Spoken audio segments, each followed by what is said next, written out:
out of that existentialism, out of that existential void, you can either turn to nihilism, or there's the side of us that actually is always searching for meaning. Hi guys, it's Jenny here again. How is everyone? In this video, I just wanted to talk about a particular blog post that I wrote up on my blog, The Psychoanalyst. If you haven't checked that out yet, I'll leave the link in the description. I basically created this blog as a little side project that I'll be working on while I'm undergoing my master's in counseling and psychotherapy. It will accompany my journey as I study to become a therapist. I am such an existentialist. My life is basically about overcoming existential crises. It's because I'm always trying to figure out what's the best way to live. In this video, I will be sharing what I believe is the best way to combat or overcome existentialism. So first and foremost, what is existentialism? And I'll read this right from my blog post. Existentialism is known as the philosophical school of thought which proposes that free will exists, and human life is largely determined by the actions one chooses to make. When you get to a point in your life where you are experiencing an existential crisis, it's almost as if you're frantically searching for a belief, a religion, a philosophy out there that you can follow to fill that void within you that is constantly searching for meaning. Or you're either trying to establish or develop your own philosophy or your own religion. It almost feels that way. What we're trying to tackle here is that feeling, the emotions, that experience of existentialism. In that particular blog post, I explained it as kind of lying wide awake at night, unable to sleep, just constantly having your thoughts running through your head and trying to answer those thoughts, trying to answer those questions that you have in your head. It's taken me a while to actually understand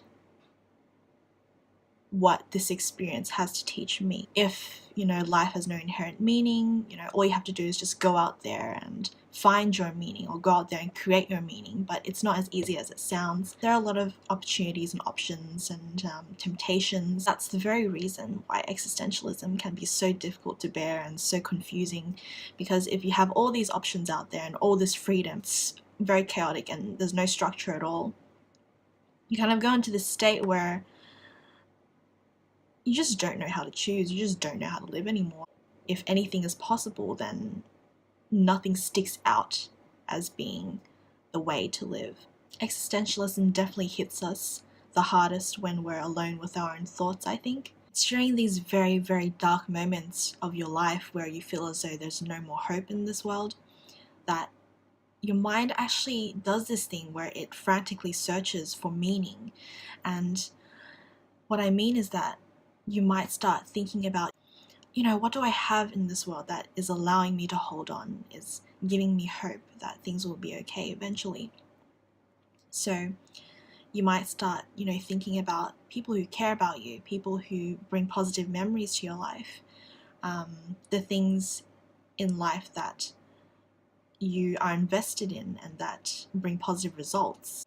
It can be a purpose, such as your dreams. Maybe you want to be a musician, maybe you want to be a therapist, something that gives your life hope, something you can actually look forward to.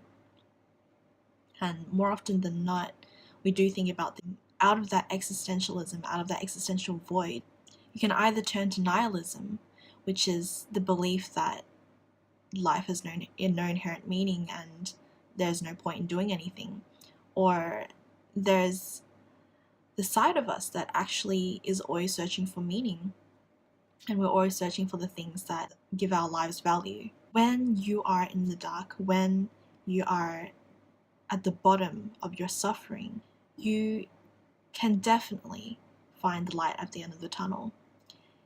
In such a dark room, any speck of light, any illumination, any little positive thing will become so apparent to you because of that contrast. If you find yourself in complete darkness, in complete misery, what it does is that it magnifies the really positive aspects of your life. When I get to that low point in my life, my mind is able to magically orient itself to search for the positives when there is complete darkness surrounding me.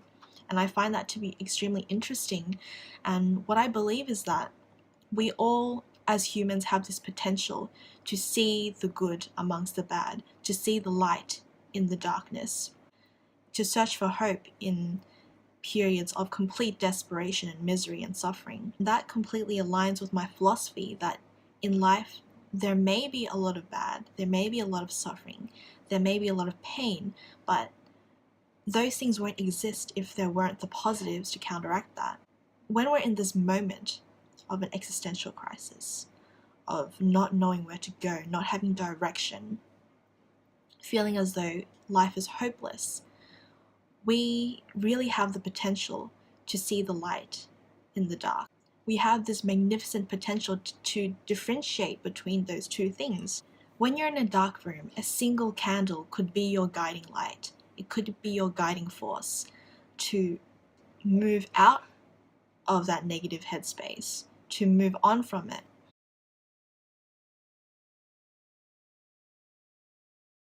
So when you're that low, when you're that depressed, be aware and pay attention to that guiding light. Pay attention to that little speck of light that you see at the end of the tunnel, because that will tell you what matters to you in life. That is precisely what gives your life meaning and hope. And if you can remember that in times where you're not in an existential crisis, in times where you're actually feeling a lot better, you will have more motivation in life. You will have meaning. And I think that's precisely what the purpose of this video was. Our minds have this miraculous ability to hold on, stay hopeful, and to remain optimistic in times of complete suffering. And it's very interesting because it's as if you don't know that potential until you are placed into a situation where you have to utilize that potential, you have to utilize that strength. So to me, that is the cycle of existentialism. That is the cycle of, I guess, human suffering. Without having experienced that suffering and that very painful period, you won't be able to see or understand what the ultimate light is in your life, what the ultimate meaning is. So my advice is that when you do find yourself in this horrible, horrible existential state, don't shy away from it. Experience it to its full potential, and if you're able to walk to the end of that tunnel, you'll see a light. If you're able to experience the full propensity and the full intensity of that existential experience, or that experience of suffering, then eventually you will find a guiding light. And that guiding light can act as such a powerful force in your life. I hope this video was inspirational because it did come deep from my heart. It definitely is something that I believe in and I hold on to, and it's something that I want to share with everyone out there. I'll see you guys in my next video.